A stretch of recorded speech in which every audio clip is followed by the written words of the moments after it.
ni Amy Marcos, kumbaga kinonfirm niya lahat ng expose ko na sinabi din naman sa akin ni Daryl Yap yun, dahil si Daryl Yap once ay naging puting ahas ko, ngayon itim na ahas na siya ngayon. Lumuhod si Amy Marcos na wag isama sa listahan ang ading niya dahil nga unahin na lang daw itong mga manufacturer o yung mga pusher kumpara sa user niyang kapatid.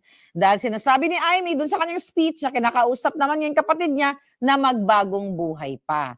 So again, okay, alam natin na itong statement ni Amy Marcos ay malaki ang naitulong. Malaki ito matutulong lalo na sa case ko.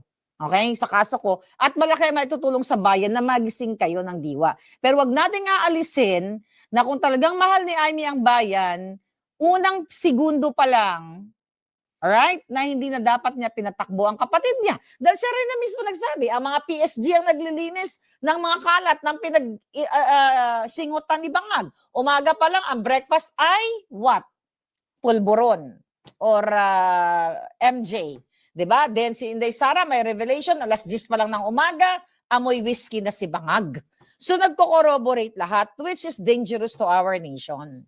Dangerous kasi nga isasalang kayo sa bang-bang-bang, dangerous sa ekonomiya dahil walang pumapasok na investors, dahil nga sa Bureau of Customs pa lang, even yung mga balikbayan box natin, sarili na nilang dugo yun, sarili nilang lahi, ninanakaw pa. Then itong mga ibang lahi, like katulad ng mga kalahi ko dito sa Amerika, ay nag-report na, oy, talamak ang kawatan dyan sa Bureau of Customs. So, nasa bingid tayo ng kumunoy na kapag hindi nyo pinatalsik si Bangag, pero ako ay very positive na anytime soon ay mag-goodbye na yan. Kaya si Vovong Gadon na disbarred at si Clarissa Taratara na akala mo na magkasabay silang lumaki ni Bangag Jr.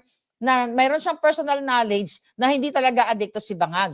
Talagang dinidiscredit si Amy Marcos na nakita na bago pa yung pinanganak si Bangag, ay addictus nakita na ni Amy at nakita niyang lumaki na si Bangag Jr. ay addictus benedictus. Another national threat.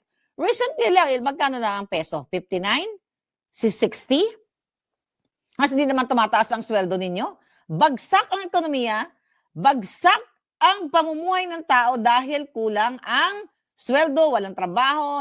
So kaya talaga, ang bayan natin nakakahiya dahil pinag-uusapan na ngayon sa international media na addictus benedictus si Marcos Jr. dahil nga kinonfirm ni Amy Marcos.